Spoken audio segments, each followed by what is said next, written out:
Welcome to Tangents, a podcast based on a series of odd conversations between two friends. We start this new podcast at an interesting and scary time. For much of my life, what we called conservatives in the United States was an alliance between groups favoring reduced regulation of business and lower taxes, those favoring return to family values, a greater role for especially Protestant evangelical Christianity in American life, and those favoring expansive foreign policy and national security. But now this old alliance seems to have given way to something we might have suspected was beneath the surface for some time, an insular cultural nationalism. This nationalism began on the fringes of the internet, but now with the election of Donald Trump is at the center of American life in a profound way. Hello, Josh. Hello, Thomas. So, Josh, a famous political scientist once said that definitions are the realm of scoundrels, but I think that's what we have to consign ourselves to being because I don't think without them we can know exactly what we're talking about. Yeah, I would agree with that. How would you define the alt-right? Well, me personally.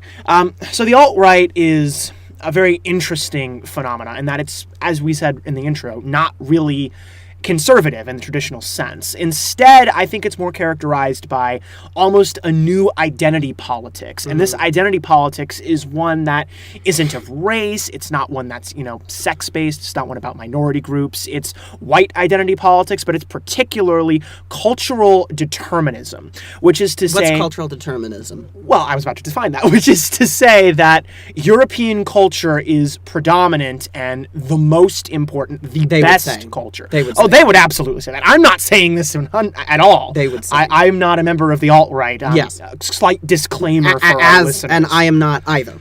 Right. This comes from outside the alt-right, but I have had some interactions with members of the alt-right. I have. What's your impression from interacting with them? Some of them can be quite reasonable, and that's why they're scary. So I want to hit on this kind of cultural determinism. What would they say has been the main contributions of European culture to the civilization in which we live, to the United States, and why do they think that's under threat? Well, they would say that European culture has essentially given us our basic way of life. It's given us things like the Enlightenment, democracy, freedom of speech, all these important American values that we hold so centrally. Which it has, but they would say that that's just European and that it's inherently European. Not only that it is inherently European, that all other forms of cultures attack these values, particularly Islamic cultures. Why they see this as under threat is because they see things like multiculturalism and large amounts of immigration and particularly cultural relativism to be overriding these sorts of inherent values that are provided by European culture.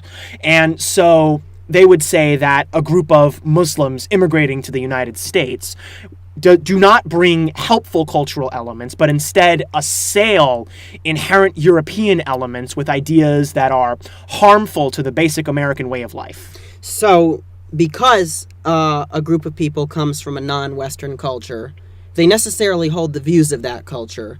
They necessarily attack a cultural point of view or a majority society of a different culture in an antagonistic way, and they cannot escape this. Yes. Thus, it is deterministic. Yeah. And not only do they hold these cultural views, but certain elements of the alt-right say that because they hold these cultural views, this makes them inferior as people.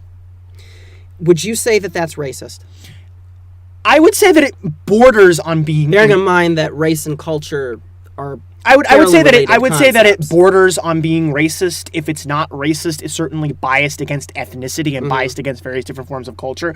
I think you can treat it as racist. I'm not so sure that the statement "this is racist" carries any weight amongst alt-right individuals. Well, I'm sure they wouldn't say that, but do you think the outcome of it is racism and discrimination and xenophobia? Yes, I think that the outcome is certainly racism, discrimination, and xenophobia. I don't see how you can have this kind of exclusionary mindset and have... that's the word, exclusionary. Yes, exclusionary. That is the and antagonistic. Yes, inherently antagonistic. Yeah. So... this kind of links us to my next question. Well, in Europe and elsewhere, and throughout U.S. history, there's been what's called a far right And these are groups that we would identify as racist. So the Ku Klux Klan, the Nazi Party USA, many of the traditional far-right parties of Europe, the Front National, at least under Jean-Marie Le Pen, the British National Party, and other groups, Golden Dawn in Greece. How does the alt-right differ from these groups? Isn't this just another incarnation of the far right coming about at a time of economic and cultural uncertainty? Well, I think that a definite difference between the alt-right and these more traditional far-right groups is the size of the alt-right. The alt-right is millions of people strong. The Ku Klux Klan, in particular in the United States, has really seen a major decline in its membership since about the 1950s. They're almost no longer a political force whatsoever. But in particular, these groups are more racially based, typically. And they engage in a lot more nationalism than the alt-right does. The alt-right is not nationalist in that it is pro-one nation. It's more pro-European culture in general. So that's one of the main differences between... Although you'd certainly say there are racists and more traditional far-right figures within. Oh, absolutely! There are more traditional elements within there are more traditional elements of these parties within the alt-right. But I don't think that these parties make up the main breadth of the alt-right. I would say they're more like wings of the alt-right. Okay, that brings a really important point, because the portrayal, and I hate, listeners will soon find out that I really hate characterizing the media as a whole. I find it to be a meaningless statement, but some press reports have characterized the alt-right as being predominantly just racists online, a group of extreme neo-Nazis on websites like 4chan, and that's the extent of the movement. And you disagree with this characterization? I would strongly disagree with this characterization. I would say that this characterization minimizes the threat of the alt-right, because the alt-right isn't just your typical racist troll from 4chan or your typical racist on Stormfront or neo-Nazi It's a neo-Nazi website, we should say. Yeah, neo-Nazi website Stormfront. It's not... Don't visit it if you don't want to ruin your day. No, please don't go on any of these websites. I mean, maybe 4chan if you're in the mood for some nonsense, but not Stormfront ever. Essentially, I would say that this characterization misses the fact that certain elements of the alt-right are not themselves racist, but think that the racist elements of the alt-right, quote, make a good point. They themselves... What's that difference? What's the difference between that? If I say that a racist is making a good point, doesn't that make me a racist? No, because we're going to talk about him later, but Richard Spencer talks about certain things like you need to think about whether or not black genocide is an appropriate response to certain threats on European culture. Now, no members of the alt-right that I know or that I've dealt with would say that this is an appropriate sort of way of thinking. But they would say that you do need to think about whether or not a multicultural society or a multinodal society is actually workable in the long term and whether or not this benefits us as people. And I wouldn't say that that's an inherently racist mindset to have. Well, I might honestly flip that question, because there are a lot of people on the mainstream right who've been critical of multiculturalism. If you're critical of multiculturalism or immigration, does that necessarily make you a part of the alt-right? No. People on the broader right? No. Again, you have to have this sort of cultural determinism values. Part of the reason why the alt-right has found a home in the right is because of this criticism of multiculturalism, multinodalism, and all these sort of leftist mentalities, particularly globalism. There's this massive pushback against globalism on the right in general. And the alt-right's really found a home there.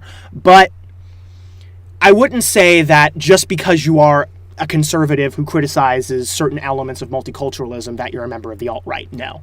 I want to push a little on this notion of cultural determinism, though, because I think it's a notion that's held by a large percentage of Americans. I would agree. And I want to parse out the difference between people who I would say agree with this idea of cultural determinism as a predominant ideological point and people who might have this assumption. So a lot of polling has shown during the 2016 race, which we're going to discuss in a second, that among other groups, a certain number of Bernie Sanders supporters agreed with the notion that you needed to ban Muslims in order to stop terrorism. There was a poll about racial attitudes in the United States that showed that about a quarter of Hillary Clinton supporters held some pretty horrible views about African Americans.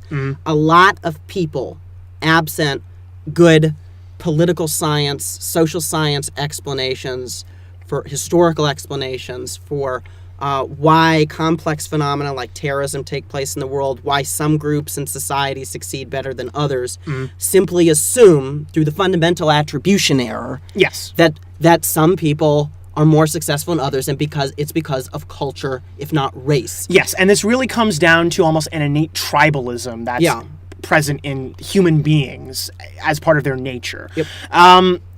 Yes, it's very important to point out that people hold this assumption who are not members of the alt-right. And the reason they're not is because it's an assumption as opposed to an ideology. So what would you parse out that distinction a little more? Well, basically, the alt-right people... So, an assumption that we're defining it as is basically you haven't really considered this belief. This is your base belief. The alt-right has, in fact, sussed out this belief completely. They will pull up statistics, studies that demonstrate racial differences, cultural differences. They like to point to a lot of statistics They might even be genuine studies, but the reasoning behind it is probably not so Yes. good. What I always say is that the alt-right has one toe in the water of rationality, and the rest of the body strangely absent. Basically, they will point out certain studies like individuals in Islamic countries, like the implementation of Sharia law, largely about 75% or more of individuals in Egypt, for example, support the implementation of certain aspects of Sharia law. And they will say that this means that all Muslims, whether or not they are in the United States, whether or not they are Americanized, whether or not they have assimilated, are culturally different from this European culture and this European ideal, and therefore they pose an inherent threat. And it assumes that Sharia law is necessarily opposed to the rule of law as we know it in the U.S., and that all Muslims have a fixed notion of what Sharia law is and how to follow it, as opposed to the more buffet option that people of faith tend to take in regard to the more and less extreme views that the religion traditionally I feel as though it's advocates. important to define what Sharia law is. Sharia law is any law that has any sort of Quranic base whatsoever. Yes, Daesh or ISIS or ISIL, whichever you prefer, does engage in elements of Sharia law, but Sharia law can also be very, very minor custodial agreements, which are engaged in by a lot of countries. The United States has some elements of its legal code that might otherwise be considered Sharia law if there was a basis in the Quran. But this isn't a way of supplanting the normal rule of law in this country. There's a conspiracy theory that says, for instance, Dearborn, Michigan, which has one of the higher Muslim proportions of the population in this country, that Sharia law is enacted in Dearborn, Michigan, not American constitutional law. Sharia law is enacted in Dearborn, Michigan, and there are even a lot of activists who assert that this is the case, and that it could spread elsewhere to the point to where state legislatures have considered putting forward bills saying that Sharia law absolutely can never be considered a part of their state constitutions. I think if this was necessary. I think it's a little ridiculous. There are certain insular communities of largely Muslim immigrants in this country that have engaged certain cultural and certain other aspects of Sharia law. And this is a very limited Sharia law because there are definitely elements of Sharia law in most Islamic countries that are against United States constitutional law. But this is significantly more limited than what your conspiracy theory in Dearborn, Michigan, for example, would suggest. Additionally, not mine, but the one I mentioned is the one you mentioned. I don't believe it. Well, that's very good, Thomas, because I don't think it's right. Yes. So, a lot of these more insular communities are simply just not integrated with any other larger community. And so, Sharia law is more enacted de facto due to cultural norms and the lack of integration that these areas have with other areas. But the police are still enforcing municipal, state, and federal law in all parts of this country, as far as we know. That is correct. It's probably an accurate assumption. That is most likely an accurate assumption. I would say that it's a 99.99% chance of accuracy. So, moving along a little bit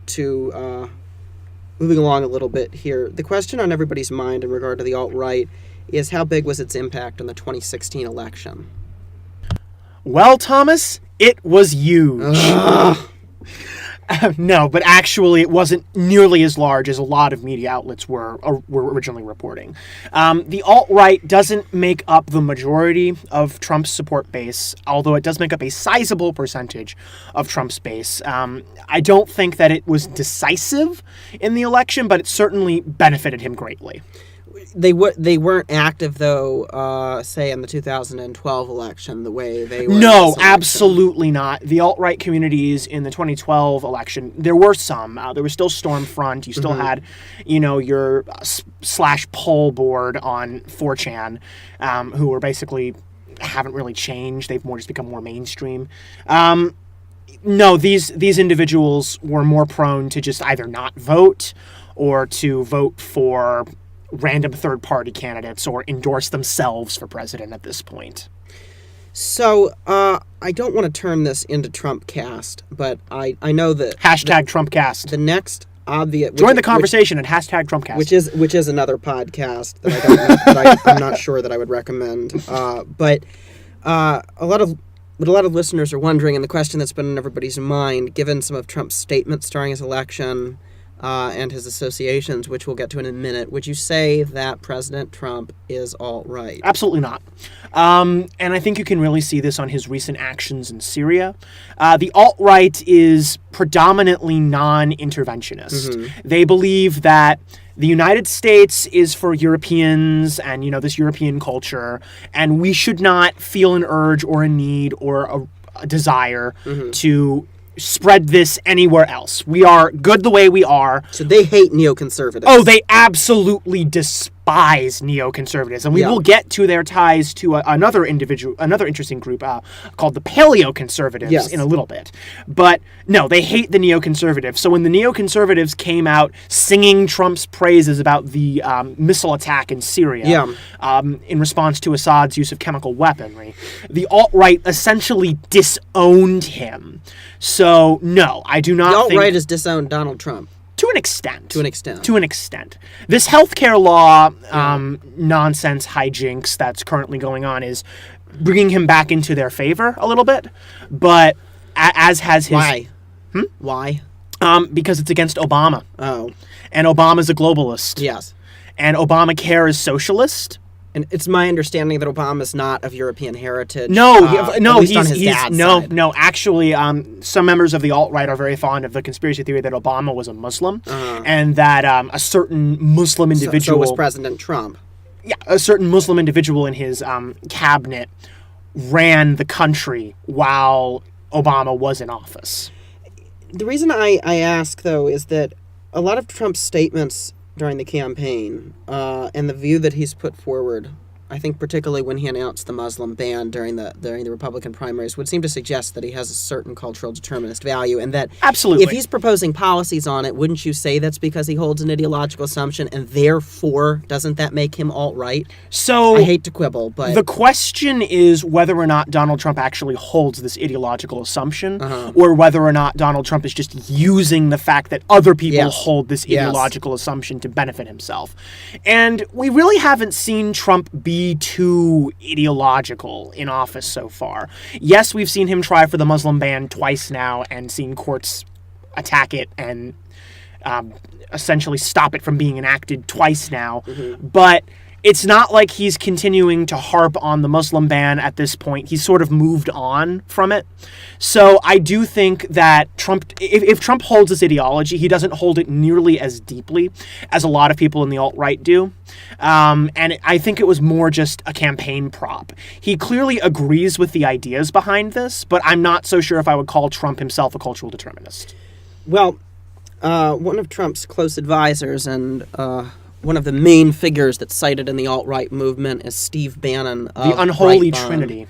.com. Yeah, one of the Holy Trinity, the other being with Milo, the Unholy Trinity being Milo Yiannopoulos and Richard Spencer. But who is Steve Bannon and what is Breitbart.com?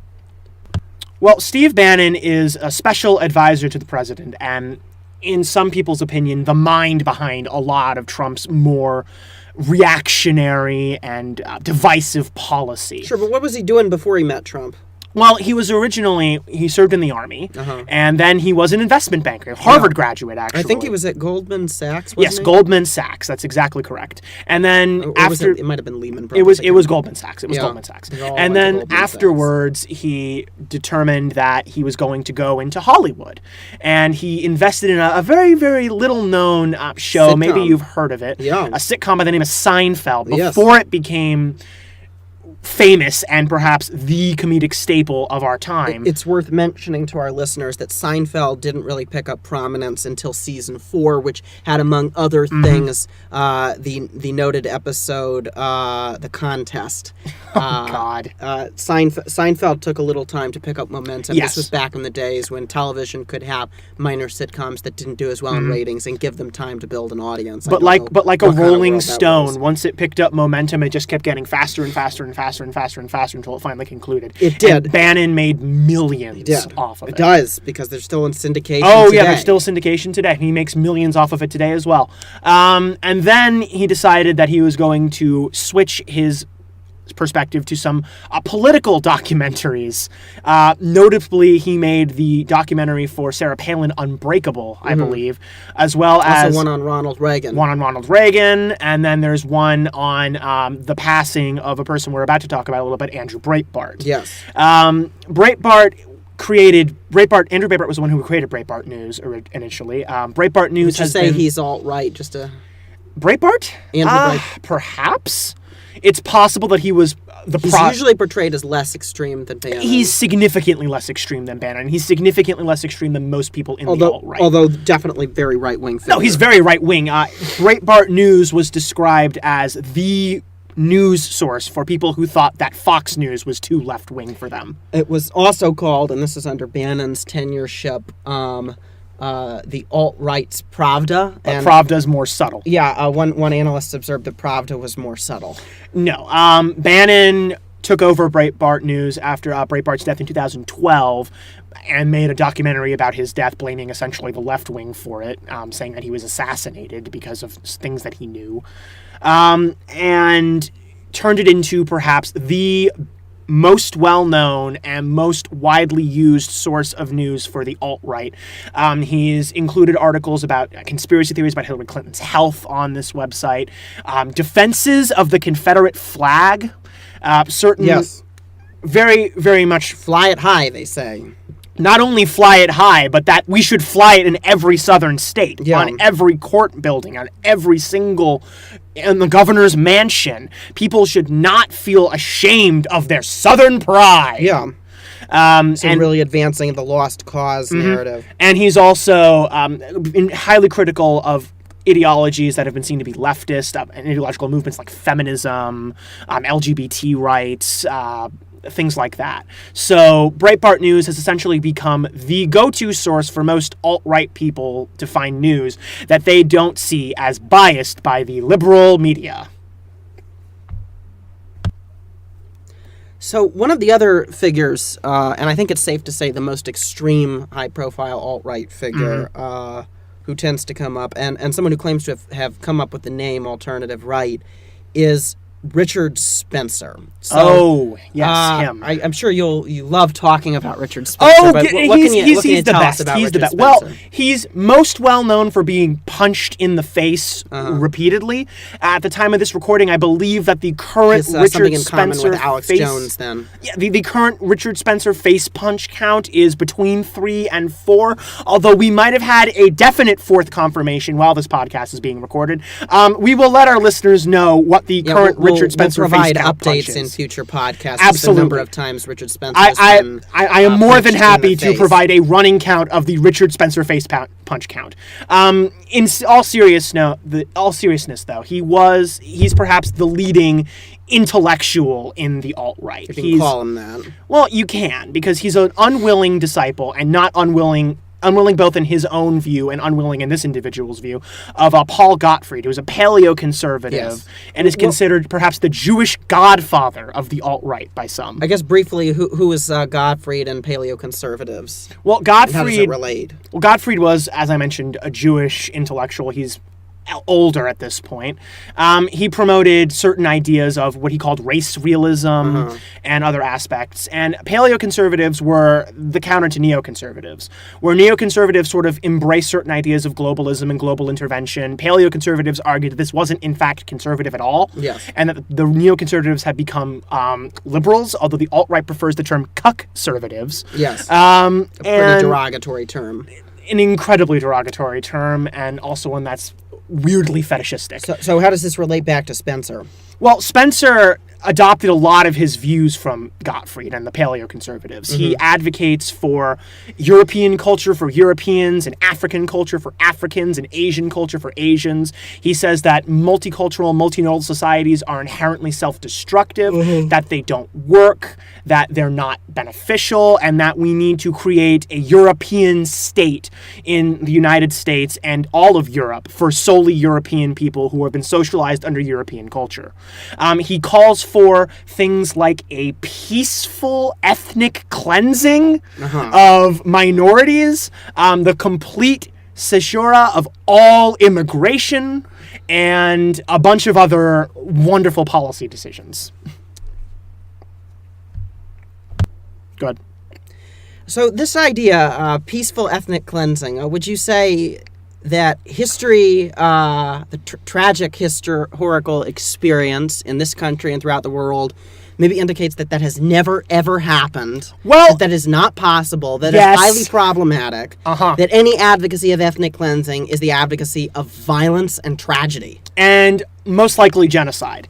Yes, I would say that is 100% correct. Because, so the question that I would have for Richard Spencer is, how exactly do you intend to remove these people? What if they don't want to go? If they don't want to leave, and the whole point is to get them to leave, then you either have to engage in horribly oppressive policies from the state, and even then, if they still don't want to go, or better yet, if they're not able to go, then you can't really remove them peacefully. Now, can you? Who would have known that in an ideologically deterministic political movement that the main issue would be one of free will? So, the third figure in our unholy trinity here, the third is wheel on the tricycle. An interesting little character named Milo Yiannopoulos. Oh, lovely. What can you tell us about Milo Yiannopoulos? Well, I can tell you that Milo Yiannopoulos is perhaps the most professional of professional trolls. He was a troll's troll. Troll's troll, yeah. He was a tech editor from Breitbart. He really got his big break around the time of Gamergate, and that lovely nonsense, which will be its own podcast topic. It will, but can you remind our listeners in a single neutral sentence what Gamergate was, and then explain how Yiannopoulos fit into it, into your larger Gamergate was essentially, the pro side argues that it was the attempt for a sort of journalistic integrity of the video game press, whereas the side against Gamergate argues that it was a movement predicated around the misogynistic harassment of various female authors and editors and game designers.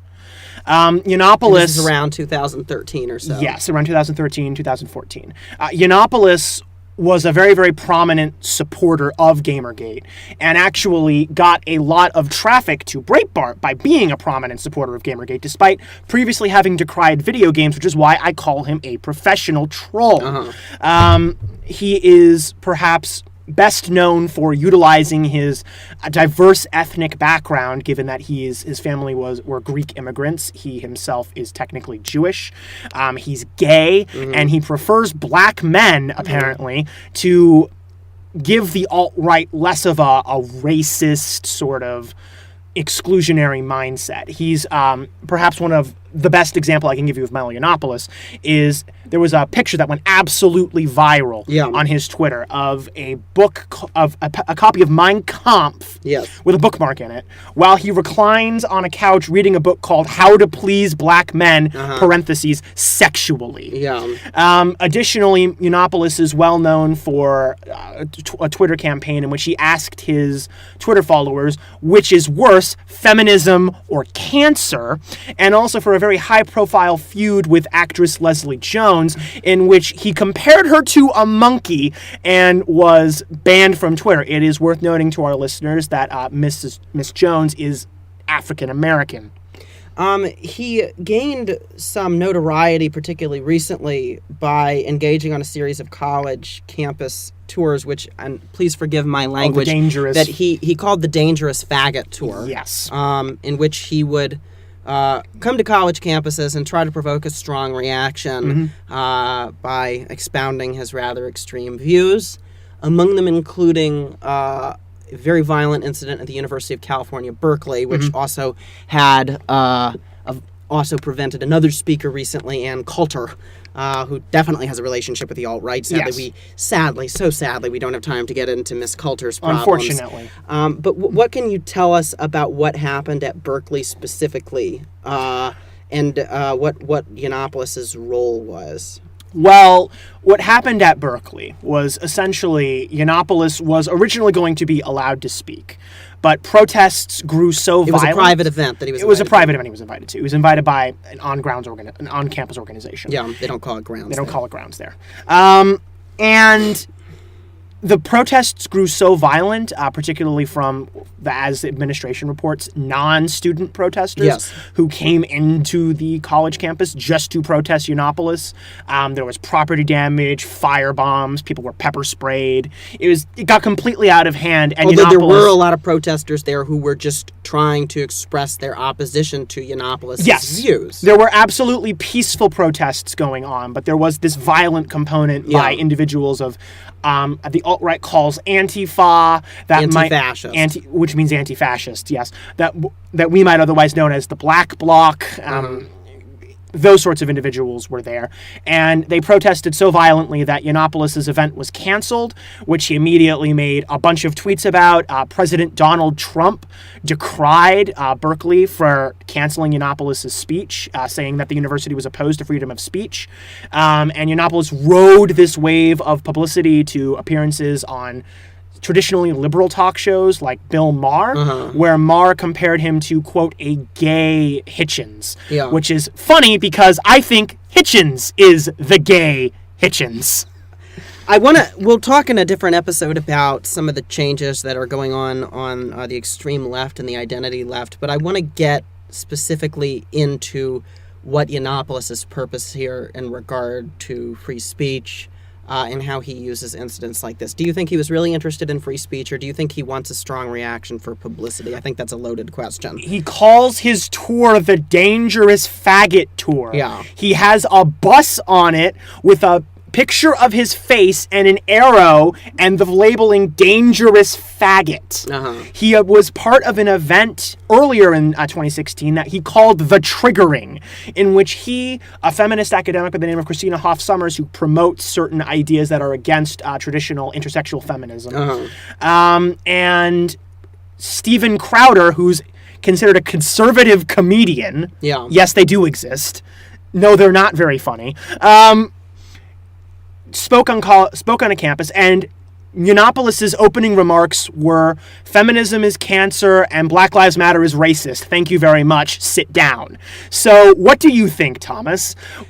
I think he uses this controversy to gain publicity. It actually falls into an idea which we'll be talking more about in this podcast that I call controversy theory, which says that in this day and age, the way one garners power and influence has no relationship to likability but to attention. Yes. That he uses these provocations, which he knows may turn violent, in order to advance his own message. I would say he's counting on them turning violent. If there was just protests that were not violent at UC Berkeley, would we really have been talking about Yiannopoulos there at all? He would have given his speech and he would have left.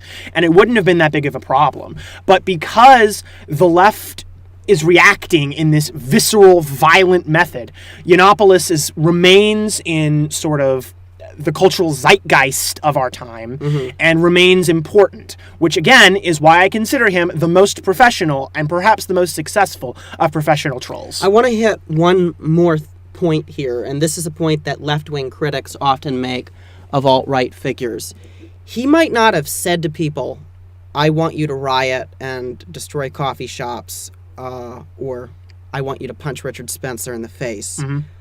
But do you think he has any responsibility for the results that come from his statements? Do you think that there's any kind of incitement that he's engaging in? And I'm not really talking in a legal sense here. I'm just saying, sure, in a generally, moral sense. In a moral sense, moral is he sense. inciting people? In a legal sense, he absolutely is not inciting people. He's engaging in protected free speech. That's a high threshold. It is an incredibly high threshold. But in a moral sense, is he responsible for the violence I that's think he breaking bears out? some moral responsibility. He's using incredibly visceral and provocative language in everything that he does. He's clearly looking for a reaction. If a person comes to one of his talks and mildly disagrees with him, they will be ridiculed by him and his audience in an attempt to get them to stand up and yell out during his speech, or an attempt to get them to respond or react viscerally and violently to what he's saying.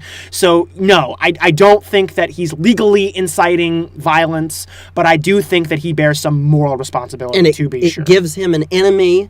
It gives him an enemy that he can speak against. Well, it gives when him he has something- people that overreact. Well, it gives when him he some- has people that cause riots. It allows him to say that the left wants to cause violence. Mm-hmm. That left-wing supporters, that people who promote left-wing identity politics are violent, are hypocrites. It gives him that platform, maybe even almost, would you say, it makes him the victim? Yes, he And definitely... that he can use that Yes, he's to definitely... advance his hateful message. Yeah, he's definitely seeking victimhood. He's also seeking something to demonize. There's a theory that I have called the demonization paradigm, Yes. which essentially means that when an extremist of one side does something bad, a person will take that and generalize it out to the entire side. And Yiannopoulos is perhaps the king of the demonization paradigm.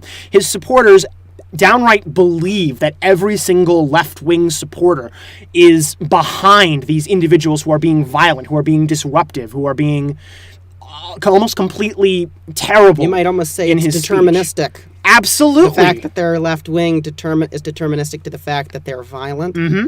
And so perhaps the alt-right's determinism isn't solely confined to the cultural realm. So another character, and I think I would be safe to call him that, who's popped up on the alt-right, isn't really a person at all, but an amphibian by the name of Pepe. So who is Pepe the Frog? Pepe the Frog was originally in a webcomic.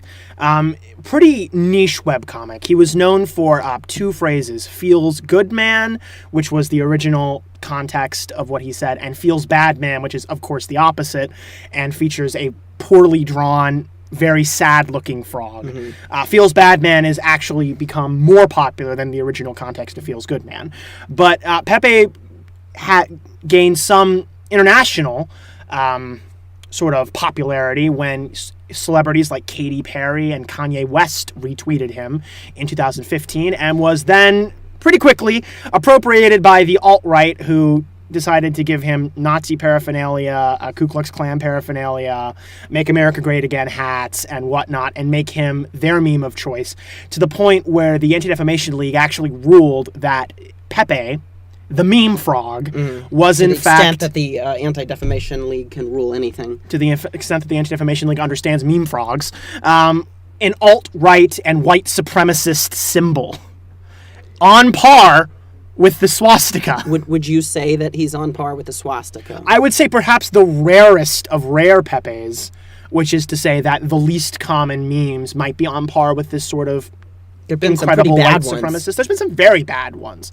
There's been some ones that are incredibly anti-Semitic. There's been ones that are incredibly Most racist. things with swastikas in favor swastikas, tend to be anti-Semitic, as I understand it. or Pepe as a Jew Yeah. hoarding money from the goy. No, there's definitely been some rare Pepes that have been This incredibly racist. Yeah, this kind of gets to a larger point about how the alt-right communicates, and it sort of as a kind of subculture that's entered our mainstream culture in the 21st century. They communicate a lot through memes that are sometimes they say are jokes, but you're not really sure So that's basically the entire identity of 4chan. Also, it is worth pointing out to our listeners that memes are by no means inherently alt-right. I wouldn't say that at all. There are but entirely they neutral use memes. them. No, they absolutely use them because the alt-right... I mean, there's a lot of memes involving cats that, as far as I know, are not hateful to right, anyone. And there were also They tend to depict cats mostly as angry or overweight, which some cats might find offensive if they have the time. And there were also memes... Generally speaking, the alt-right likes to use memes to communicate. It's a really easy visual means of communication. Yeah.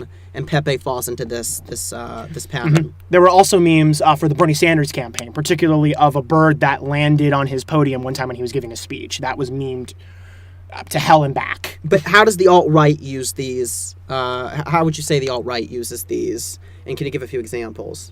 Can I give a few examples? Other than just the Pepe. Other than just the Pepe? Yeah. They like to take certain things that politicians say and apply them to pre-existing memes. For example, there was a meme that was "Hello, fellow children," about a person, I believe, who was an undercover cop who was trying to infiltrate a school and clearly did not understand the youth.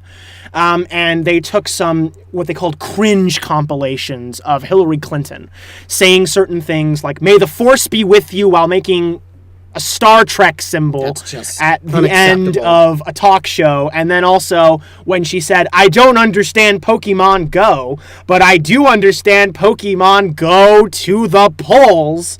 And they took those and they mashed them up and then they put them with that character's appearance, the "Hello, fellow children's" character. And they like to say that Hillary Clinton was perhaps the cringiest of cringe candidates. Also, another example of perhaps a very popular alt-right meme is God Emperor Trump. God Emperor Trump refers to a very popular nerd archetype, Warhammer 40k, in which the Emperor is essentially an extremely overpriced tabletop game. An incredibly overpriced tabletop game, but with a very, very perhaps the most overpowered character known to humans, which is the Emperor, who literally is God. Yeah. And God Emperor Trump refers to the fact that Trump is the physical embodiment of the Warhammer 40k Emperor. His face was photoshopped onto various depictions of the Emperor, or depictions of Jesus, or depictions of all these various things, and they were circulated around websites. Whenever Trump would say something that, quote, burned or otherwise demeaned Hillary Clinton, those memes would be circulated all through the comment section. So they pretty much use memes as a way of garnering support. Particularly with references to pop culture. Particularly with pop culture references, nerd culture references, niche culture references, So the nerd culture references, this kind of brings up another point. Sure. One of the other depictions of the alt-right that you sometimes hear, I'll say in press reports, I don't like to blame the media for things, in press reports. It's all right. Is that these are a bunch of nerds behind their computers. Overweight, 400-pound nerd hackers. Yep. Yeah. Or that this is particularly true in the depiction of 4chan. Would you say that the alt-right is mostly antisocial young men? It's entirely possible that you could say the main demographic of the 4chan component of the alt-right is antisocial young men, but I would say that confining the alt-right to mainly antisocial young men is a little exclusionary. And there aren't many women on the alt-right, though. No, there are not that many women on the alt-right, and the ones who are trumpeted and held up as symbols because... Trumpeted. Thank you for pointing out the intentional pun.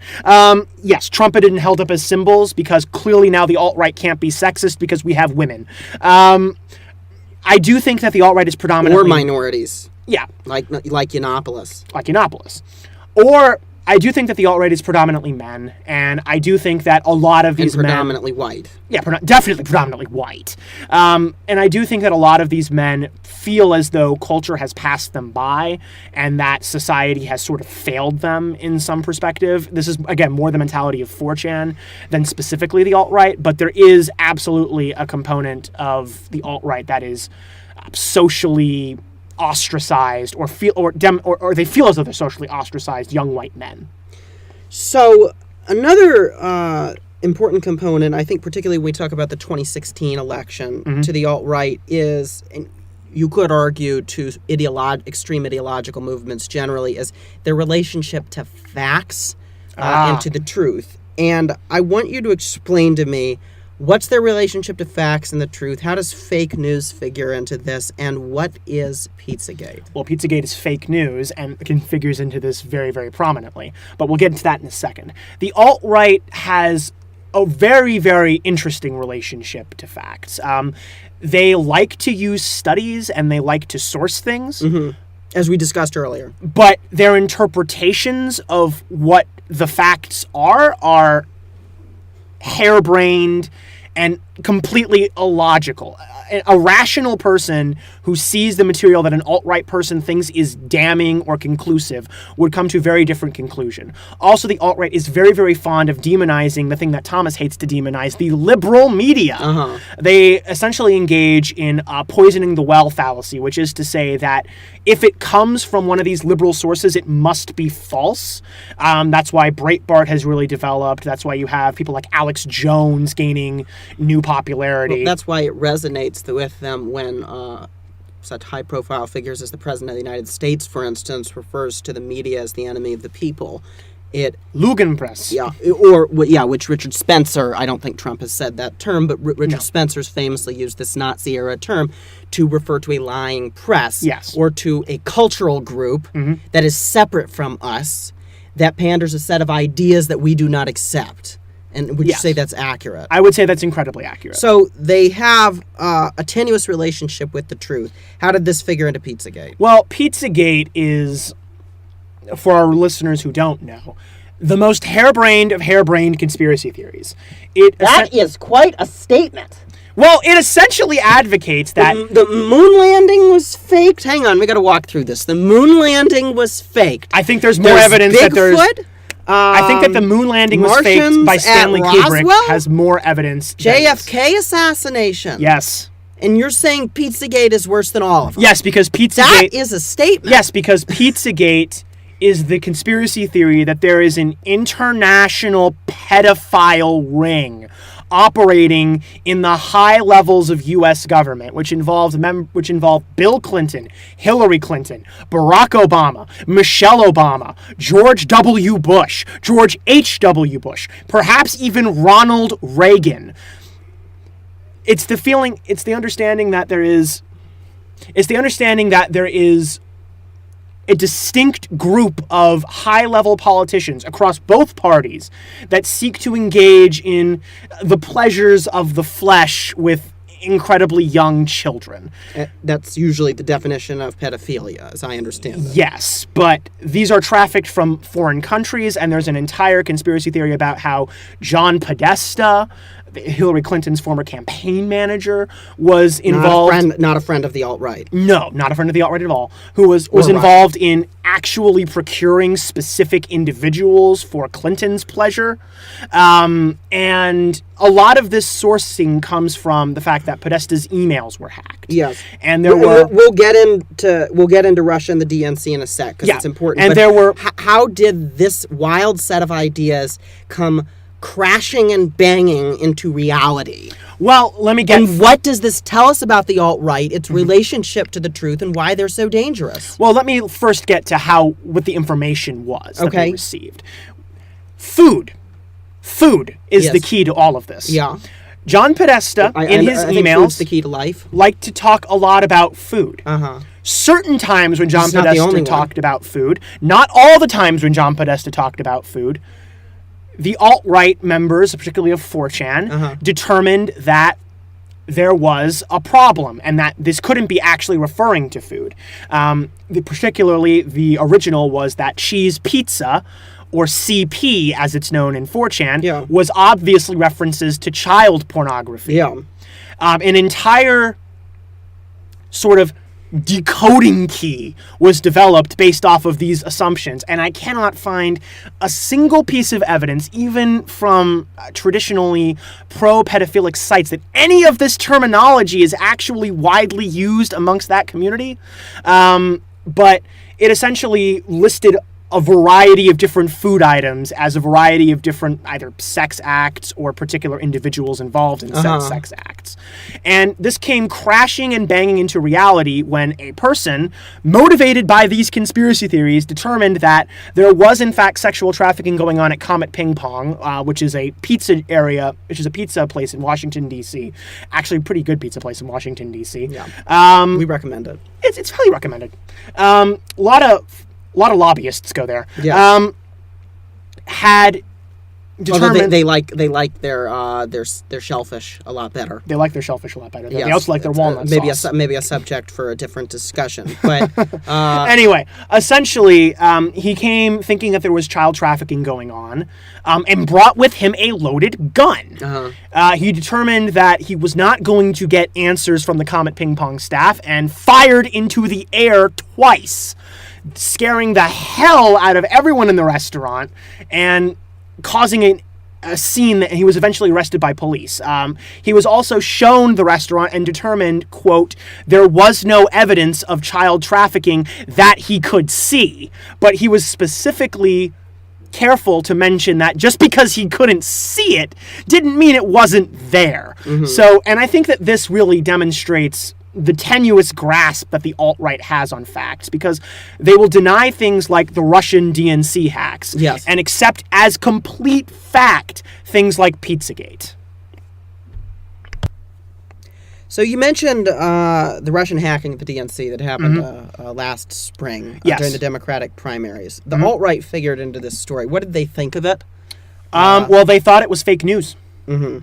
Which is to say they thought that there was absolutely no factual basis for the Russian hacking story. This is really where I you still say President Trump isn't on the alt-right. I still say President Trump isn't on the alt-right. Okay. Well, just because what did the people in the movement say about the hacking? They said that they essentially regurgitated the arguments that President Trump made.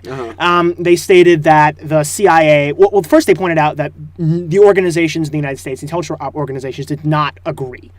And once they did, they pointed out that the CIA and the FBI had made mistakes in the past, and again, used the poisoning the well fallacy to mean that clearly, because they've made one mistake, they must be making many mistakes. And this must be a mistake. They pointed out the fact that there was no evidence. When there was evidence released, they said that it wasn't conclusive evidence, and that it was ideologically motivated. They talked about how the reason why the left was super prone on circulating this narrative was to blame someone other than Hillary Clinton and themselves for the loss of the Clinton campaign. They pointed out that it was actually a failure of identity politics and that this was a neo-Red Scare. They like to call the left now neo-McCarthyists when they bring up things like Russian hacking and the Russian intervention in the 2016 election. So basically, the alt-right came about as against the idea that Russia was involved in the DNC hacks as you could be. They also utilized websites that were somewhat pro-Russian, like WikiLeaks, with Julian Assange, who stated that he did not receive his information from a Russian source, and they believed him over U.S. intelligence organizations. So my last two questions are the most important, relating to this movement. Okay. In your view, you have said that you think the alt-right is dangerous. Absolutely. I think a safe assumption to make. How dangerous do you think they are? What do they throw as a threat to American democracy, to changing our society? Are they so influential that they could change the character of the United States? Or do they just fall into the camp of other extreme movements that we've seen throughout American history that occasionally during, as I've said, times of economic and social uncertainty come into prominence? Can they really change this country in a profound way? Well, that depends particularly given the current administration's attitude toward them. Sure. Well, that depends on how successful they are. They're definitely going to be at the zenith of their power, hopefully, during this Trump administration for however long it lasts. Should Trump be reelected again, I definitely think that there's a possibility that the alt-right could become perhaps one of the main components of the American conservative parties, of the Republican Party. They could transform and pull the party in a direction that it does not originally want to go. It wasn't originally going to go. Basically, the alt-right sees itself as the true extension of American liberalism. They see themselves as the true Democrats. Everyone else has been deceived by ideology and globalism, and they're not thinking clearly. To the alt-right, they are the only ones who make any sense at all. Like the best conspiracy theorists, they think that only they see the truth and everybody else has the wool pulled over their eyes. But the unfortunate reality of the alt-right is, as we mentioned earlier, this idea of cultural determinism is not unpopular in American politics and in American society. So I think that if the alt-right doubles down on this cultural determinism idea, as they have in the past and as they continue to do, they stand a chance of potentially becoming a very, very popular movement.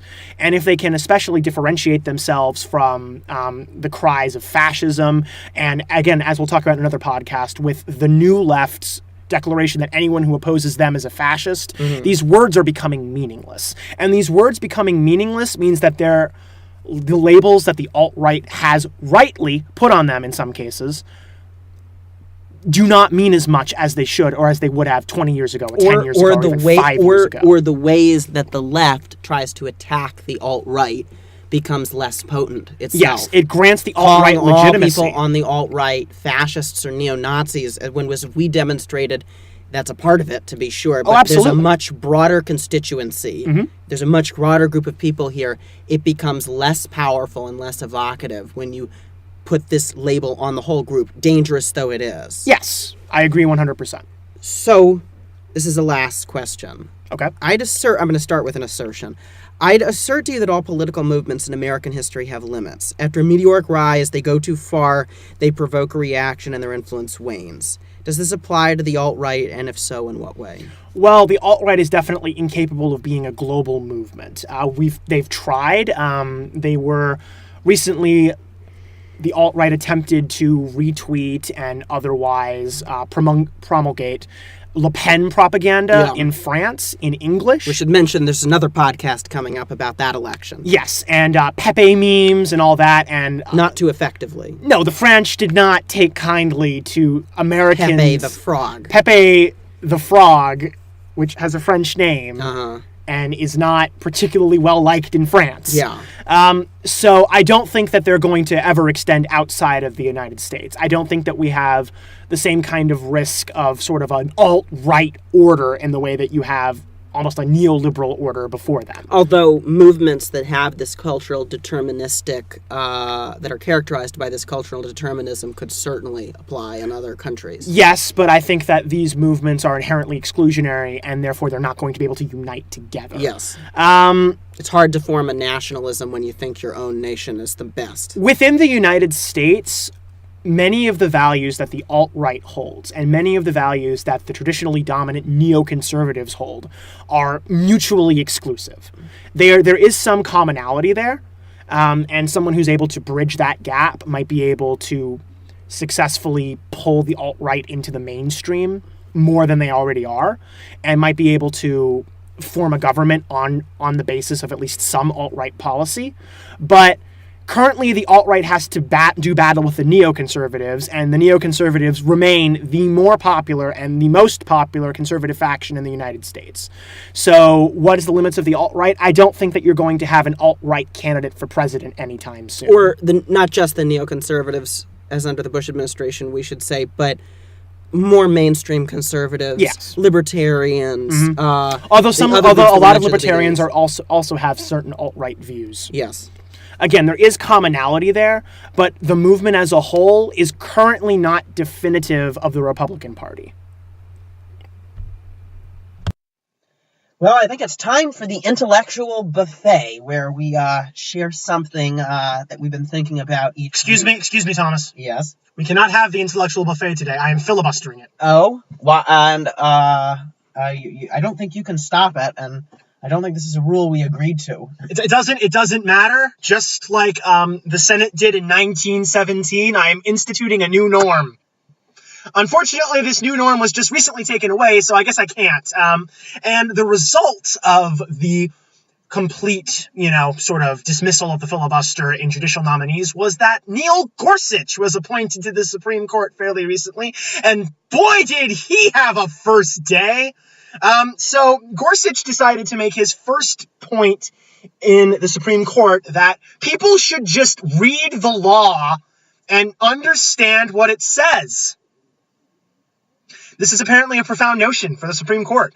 Unfortunately, what are the implications of such a seemingly common sense notion? Well, the notion in this case was actually for a bureaucratic sort of administrative legal case, and the resolution was so poorly crafted that Justice Samuel Alito stated that this was probably written by the same kind of people who take pleasure in pulling off the wings of flies. Wow. So, unfortunately for Mr. Gorsuch, the justices love those little pithy. They do, especially the late Justice Scalia. Yes. And his jiggery-pokery. As well as a lot of other things. But applesauce, exactly. But so unlike what Mr. Gorsuch says, or Justice Gorsuch says, pardon me, it seems like this law cannot just simply be read and interpreted by anyone who's not a lawyer. Mr. Gorsuch's common sense position has actually placed him at odds with every single other justice on the Supreme Court. And after this little outburst, he kept fairly quiet during the rest of the cases, although he did rule in favor of allowing Arkansas to execute 2 prisoners.